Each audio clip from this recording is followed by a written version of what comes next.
இப்போ அவங்களுக்கே பைத்தியம் முடிச்ச மாதிரி ஆகி போச்சு கூட்டணி. கரூர் சம்பவத்தை வந்து எல்லாருமே டிவியில் பார்த்துருக்கோம். மனசாட்சியில் எல்லாருமே தொட்டு சொல்ல விஜய் எல்லாம் ஒரு சாதாரண கத்துக்குட்டி மாதிரிங்க. அவர் வந்து இது வரைக்கும் நம்ம காமராஜர் ஆட்சி தான் சிறந்த ஆட்சி சொல்றான். அதை முறியடிச்சு ஒரு BLA 2 கூட கிடையாது அவங்க கட்சியில். ஃபர்ஸ்ட் எல்லாம் வந்து விஜய் வந்து காணாம போயிடுவாரு, எலெக்ஷன் முடிய வரைக்கும் நிற்பாரு. ஸ்டாலினுடைய ஆட்சி பொற்கால ஆட்சி, மீண்டும் அந்த பொற்கால ஆட்சி வர வேண்டும் வந்து தொடரட்டும். இவரெல்லாம் வந்து விஜய் வந்து காணாம போயிடுவாரு, எலெக்ஷன் முடிய வரைக்கும் நிற்பாரு, எலெக்ஷன் முடிஞ்சால் காணாம போயிடுவார். அவர் குடும்பத்தை வந்து வழி நடத்த முடியல. தமிழகத்தை எப்படி வழி நடத்துவார்? அவர் தீய சக்திங்கிற அந்த தீய சக்தினால தான் அவர் வளர்ச்சி அடைஞ்சிருக்கிறாரு. அவர் வளர்ச்சி அடைஞ்ச காரணமே தீய சக்தி தான், அதில் எந்த மாற்று கருத்தும் இல்லை. சரிங்களா? அதனால் வந்து அவரெல்லாம் வந்து ஒன்றுமே செய்ய முடியாது. கலைஞர் இல்லைன்னா அவருக்கு வாழ்க்கை இல்லை. அது பொய்யான சம்பவம், பொய். அவர் விஜய் பண்ணது எல்லாமே அவர் பண்ணது. ஆனால் எங்கள் மேலே திமுக மேலே பழி போடுறாரு. தமிழக போலீஸையும் தமிழக விசாரணையும் அவர் நம்பாம அவர் என்ன CPI விசாரணைக்கு போனார். அங்கே போனோன்னா அங்கே வந்து அவர் மேலே தான் CPI விசாரணை பதில் சொல்லியிருக்குது. நீ உன் மேலே தான் தவறு இருக்குது, நீ வா அப்படின்னு சொல்லியிருக்குது. அவர் தான் A1 அக்யூஸ்டு, அவர் தான் தீய சக்தி, அவர் தான் வந்து நாட்டை ஆளக்கூடிய தகுதி இல்லாதவர். லேட்டாக வந்தால் முக்கிய காரணம், அதான் உண்மை. சரிங்களா? சார்ஜிட் வந்து தமிழ்நாடு கவர்மெண்ட் வந்து ஃபைல் பண்ணல, நல்லா தெரிஞ்சுக்க. தமிழ்நாடு கவர்மெண்ட் ஃபைல் பண்ணல, CBI ஃபைல் பண்ணுங்க. CBI கேட்டது யாரு?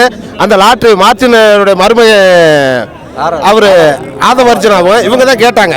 இப்போ என்ன அப்படின்னா நல்லா தெளிவாக புரிஞ்சுக்கங்க தமிழ்நாட்டு மக்களே. தளபதி விஜய் மேலே, தளபதி கிடையாது அவர் விஜய், நடிகர் விஜய் மேலே இல்லை, நடிகர் விஜய் மேலே சார்ஜிட் ஃபைல் பண்ண வந்து CBI.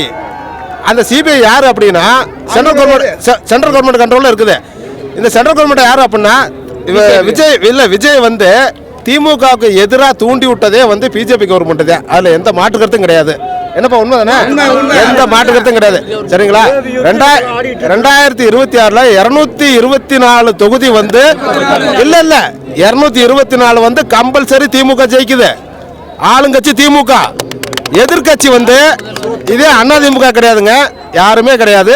BJP உட்காரும். அது ஏன் அப்படின்னு கேட்குறீங்க அப்படின்னா எங்கே வந்து அதிமுக ஜெயிக்குது அங்கே பூரா BJP அடித்து சீட்டு வாங்கி போடுவாங்க. சரிங்களா? எதிர்கட்சி வந்து BJP 10 சீட்டு, 224 அதிமுக. தளபதி ஸ்டாலின் வந்து முதலமைச்சர், உதயநிதி வந்து துணை முதல்வர். அதில் எந்த மாற்று கருத்தும் கிடையாது.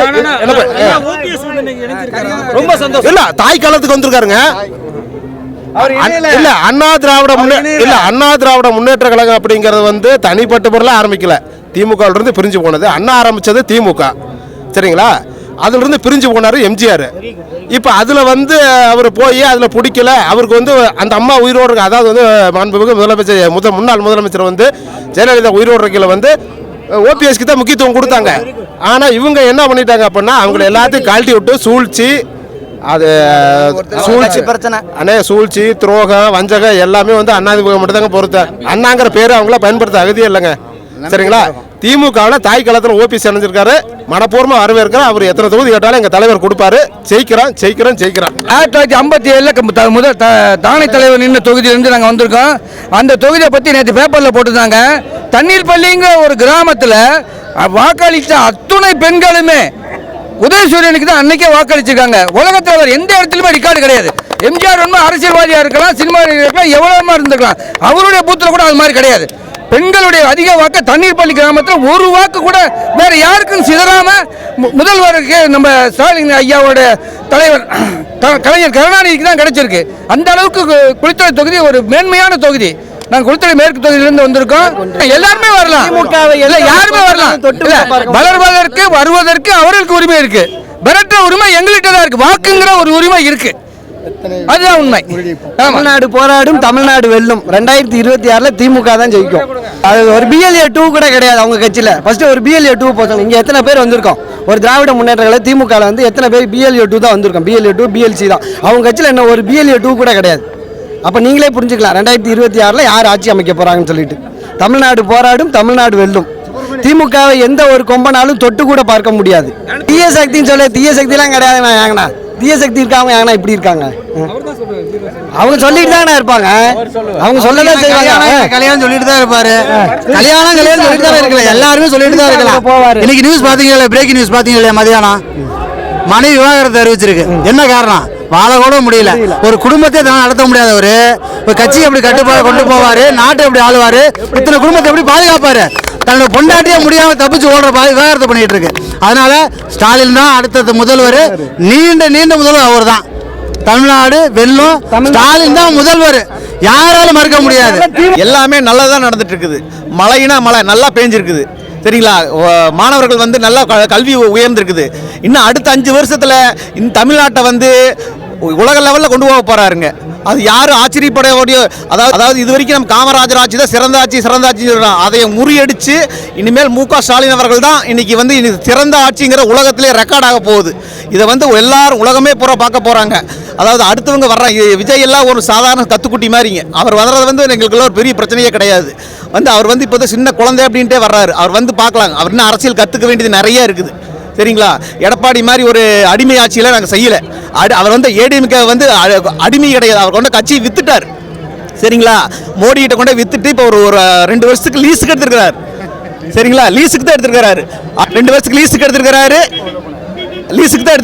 அடுத்த டைம் அவர் தலைவராக இருப்பாருன்னு தெரியாது. அவர் அடுத்தது ஏடிஎம்கே தலைவராக வச்சிருக்க மாட்டாங்க. மறுபடியும் வந்து முத்தமிழ் கலைஞரோட வாரிசான மு.க. ஸ்டாலினோட ஆட்சி தான் வரப்போகுது. அது உறுதி. தமிழ் வாழ்க, தமிழ் வளர்க.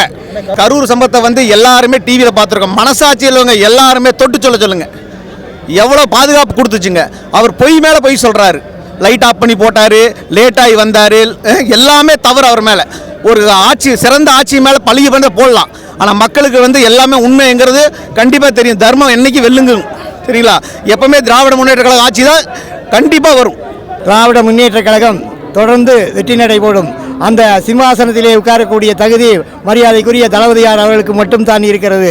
எத்தனையோ வந்து போராடுகிற அவர்களுக்கு அந்த தகுதி கிடையாது. தமிழ்நாட்டிலுடைய 7 கோடி மக்களுக்கும் ஒரு தளபதி. அப்படிப்பட்ட தளபதி நமது கலைஞர் கருணாநிதியுடைய தளபதி ஸ்டாலின் அவர்களுக்கு தான் அந்த தகுதி இருக்கிறது. அதில் எந்தவித மாற்று கருத்தும் கிடையாது. ஆனால் தளபதி விஜய் அவர்கள் சினிமாவில் வேண்டாலும் சர்க்கார் அமைக்கலாம், ஆனால் நிஜத்தில் சர்க்கார் அமைக்க முடியாது என்று அவங்க கூட்டணியில் இருக்கிற முன்னாள் பிஜேபியினுடைய மாநில தலைவர் அந்த அம்மாவே சொல்லிக்கிறாங்க. ஆனால் இப்போ அவங்க கூட கூட்டணி போட்டுக்கிறாங்க. நிச்சயமாக தளபதி 234 தொகுதியில் 220 தொகுதியில் வெற்றி பெற்று உலக அளவில் அவருடைய செல்வாக்கும் பெருமையும் எந்த மாற்று கருத்தும் கிடையாது. நிச்சயமாக அதாவது சிந்தனை என்ற வயலுக்கு ஆராய்ச்சி என்ற நீர்பாய்ச்சி தமிழ்நாட்டு மக்கள் மூடபந்தி என்ற கலைகளை முற்றிலும் அகற்றி விவேகம் என்ற விளைவினை அறுவடை செய்து தளபதியை அந்த சிம்மாசனத்திலே உட்காருவார்கள். உலக அளவிலே அவருக்கு செல்வாக்கும் புகழும் வரும். கட்சி எல்லா கட்சியும் வந்து இப்போ கூட்டணி சேர்ந்துட்டு அவங்களுக்கு பைத்தியம் முடிச்ச மாதிரி ஆகிப்போச்சு. கூட்டணி எலெக்ஷன் முடிஞ்ச பிறகு அவங்க இஷ்டம் அப்படிங்கிற பெதற்ற அளவுக்கு ஆகிப்போச்சுங்க. இன்றைக்கெல்லாம் வந்து நல்லா ஸ்ட்ராங் ஆகிட்டு இருக்கு. இப்போல்லாம் எனக்கு முன்னாள் முதலமைச்சரே வந்து இங்கே சேர்ந்துருக்காங்கன்னா இதுக்கு மேலே ஒன்று உதாரணம் என்ன வேணுங்க? அதுக்காக 3 முதலமைச்சராக இருந்தவர் வந்து இன்னைக்கு வந்து நம்ம இந்த அணியில் வந்து சேர்ந்துருக்காருங்க. ஆட்சி கரெக்டாக இருக்குங்கன்னு நல்லா சிறப்பாக நடக்குங்காட்டி தானுங்க அப்படி சொல்லியிருக்கிறார். எத்தனையோ இது வந்து இத்தனை காலம் பொறுத்திருந்து கரெக்டான முடிவு எடுத்திருக்கார். தேர்தல் காலத்தில் வருகிறாலும் நம்ம ஆட்சி தான் அமைய போகுதுங்க. இது உறுதி. விஜய் வர்றாருன்னு நம்ம எனங்க எம்ஜிஆர் கனெக்ட் பண்ணிட்டு வந்து புரட்சி தலைவர் இது பண்ணிட்டு வர்றாருங்க. அதை மாதிரிலாம் ஆகாதுங்க. எடுத்ததுமே கட்சியை ஆரம்பிச்சதுமே வந்து பார்க்கறதுக்கு கூட்டம் வந்திருக்குன்னு வேணால் கூட்டத்தை வச்சு ஆட்சி அமைக்கணும்னு சொல்ல முடியாதுங்க. அதெல்லாம் காலங்கள் ஆகும். அதெல்லாம் எதிர்ப்பு தான் ஆகும். இதெல்லாம் நினச்சி இவங்களுக்குள்ளேயே வந்து சொல்கிறாங்க. இப்போ இந்த கரூர் சம்பவமே என்னங்கிறாங்க. அவங்களே பதட்டுறாங்க போட்டு. அவர் பொறுப்பு இருக்கார். அவர் அதைத்தான் செய்வாருங்க. இது என்னங்க இது? இத்தனை காலம் யாருமே கூட்டம் நடக்கலைங்களா? ஒருத்தர் பழிவாங்க 40 பேர் சாகருக்கு நீ காலம் கடத்தி வந்து போட்டு அவர் வந்து நிகழ்ச்சி நடக்கும்போது வரும்போது வந்து விட்டு போட்டு நீ லேட்டாக வந்திருக்காரு. அவர் மாவட்ட பொறுப்பில் இருக்காரு. அவர் வந்துதானுங்க ஆவார். இதெல்லாம் வந்து திட்டமிட்டு யாரும் இந்த செயலெல்லாம் செய்வாங்களா? யாருமே இத்தனை காலம் எந்த ஆரம்ப காலத்தில் சுதந்திரம் கிடைச்சதுலேருந்து இது வரைக்கும் இது மாதிரி ஒரு சம்பவம் நடந்ததே கிடையாது. ஒரு கூட்ட நெரிசலில் வந்து 41 பேர் செத்தது எதுவும் கிடையாது. அது முடிஞ்ச ஒரு 4-5 கூட்டம் முடிஞ்ச பிறகு வந்துங்க டான்ஸ் ஆடுறாங்க. என்ன ஒரு கட்சி பக்குவம் இல்லை. இன்னும் ஒரு நடிகைங்கிறது மாதிரி தானே காட்டுறாரு. இன்னும் பக்குவம் சும்மா வந்துட்டார் ஆர்வமா. அதை பிடிப்பு விடக்கூடாமல் வந்து கட்சி வந்துருன்ட்டு தாவாக்கன் எதோ இளைஞர்கள் எல்லாம் சேர்றாங்க. கூட்டத்தை பார்த்துட்டு அவர் நினச்ச எலெக்ஷன் முடிஞ்ச வரைக்கும் தான் அவருக்கு பாடம் உணர்வாருங்க. எல்லாரும் தான் சொல்லுவாங்க வார்ம் அப் பண்ணுறவங்க எல்லாமே 110 பேர் போட்டி ஓடுவாங்க.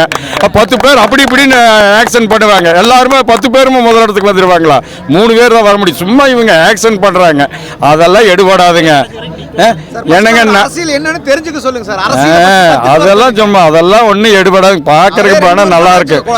எனக்கு ஒரு நடிகருங்க வந்து சாதாரணமாக இருக்கும்போது கூட்டம் பாரு. அதுக்கு உதாரணமே சொல்கிறாங்கல்லங்க, எத்தனையோ நடிகர் வர்றாங்க, கூட்டம் வருது பிடிக்குது. அதெல்லாம் அரசியலாக எப்போவுமே மாறவே மாறாதுங்க. வர்றது நம்ம ஆட்சி 2000 இதான் நம்மளோட ஆட்சி தான் மலரப்போகுதுங்க.